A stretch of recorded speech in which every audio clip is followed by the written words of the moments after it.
BBD, our last fake segment is the Bro of the Night Award. And BBD, I have one that's kind of near and dear to my heart. Again, if I can dress up in an outfit, I'm normally going to do it. Used to do my Gruden grinders a lot. Was just a joke amongst friends. Brought it to the internet. Haven't done them this year. Been too busy. Been too tired. Thought I had corona. The video BBD has going on the screen right now. So here's the deal. If you're not a Gruden person, I kind of get it. He's ridiculous.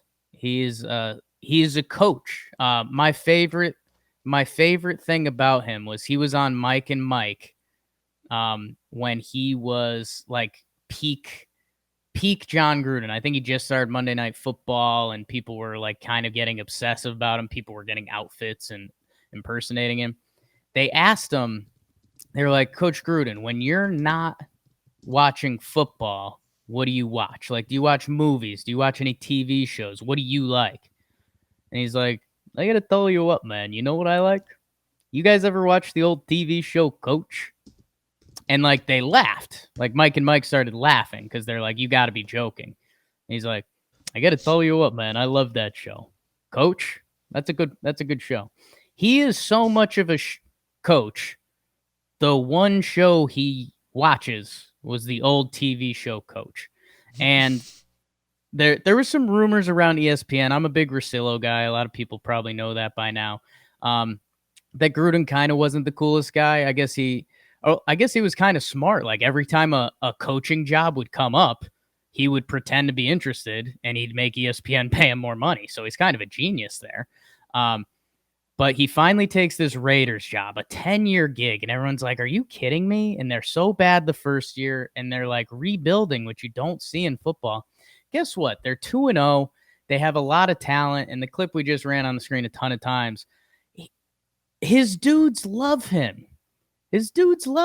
And, you know, sometimes that's a good thing as a coach. Sometimes that's a bad thing as a coach. You know, a lot of coaches like having that almost Belichickian fear.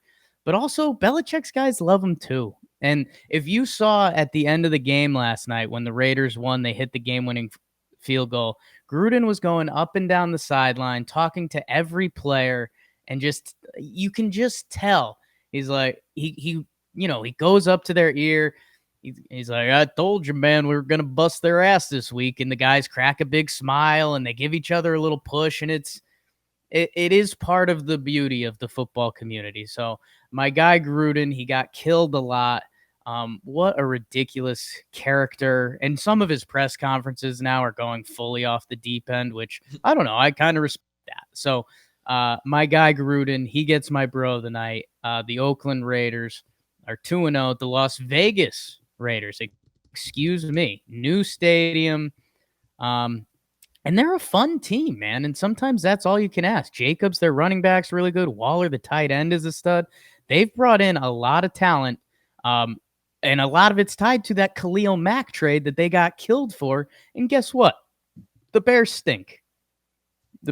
Sorry about your Giants, BBD. But I'm giving it to Gruden.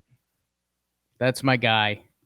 Wearing a fake Gruden outfit. My hair's out of control. BBD, who is your bro tonight?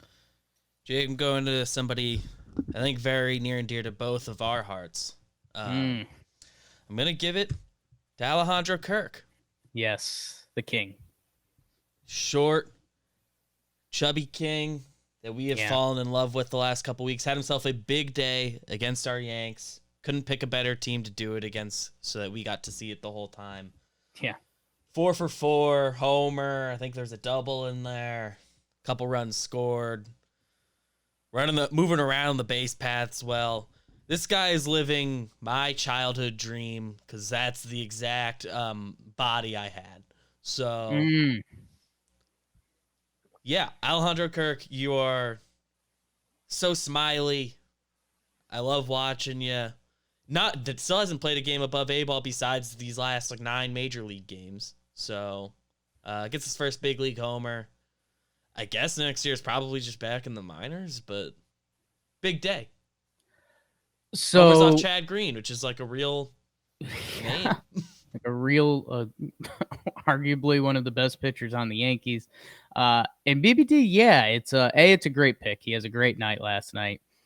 It's a The good story name too. the story's fun. Alejandro Kirk, 5'8", 265 or whatever. I mean, he is a ball. Um, Literally, he's awesome. And I think the cool thing, BBD, is because you Jose Altuve, he won the MVP over Judge, and I do generally think there's some like size stuff tied to that. Like people liked Altuve a little more because he was a little guy.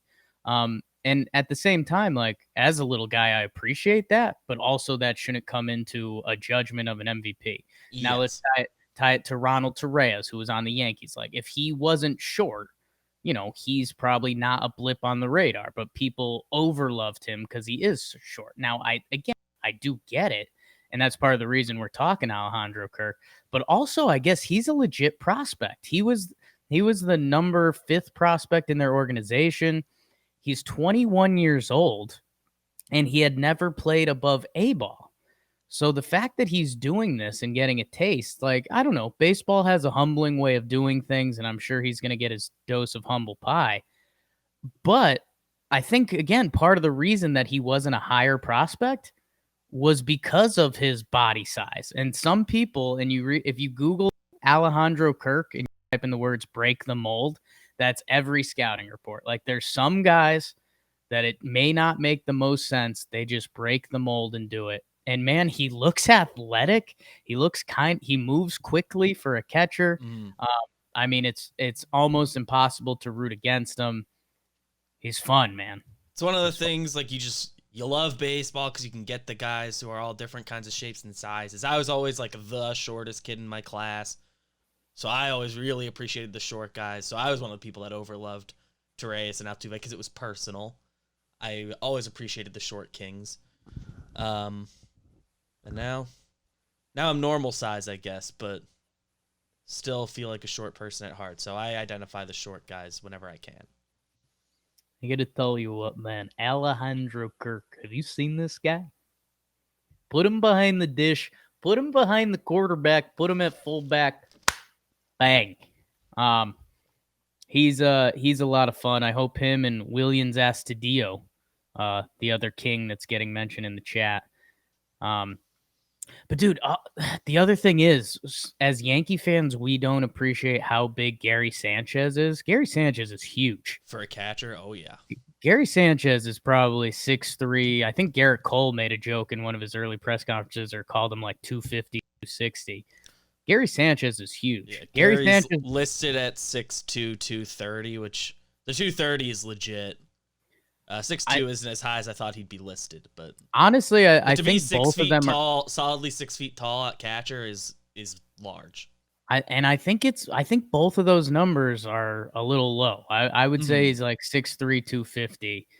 And man, on one knee, he's the same size as Alejandro Kirk, and they're doing the same thing. So keep doing it, Kirky. Be a part of the young Jays, man. I mean, they now have like young guys at every position. If they have a couple pitchers figure it out, man, they're gonna be a problem. They're gonna be a problem. So Part of the Gary thing. As Yankees, we've been a little spoiled with tall catchers because we had Jorge for like 20 years, and yeah. he was also listed at 6'2". So it doesn't feel like that big a thing, but especially back then, 6'2" is huge for a catcher. Only like recently we've had a good number of big guys back there, tall guys back there. So Huge. All right, great stuff, BBD.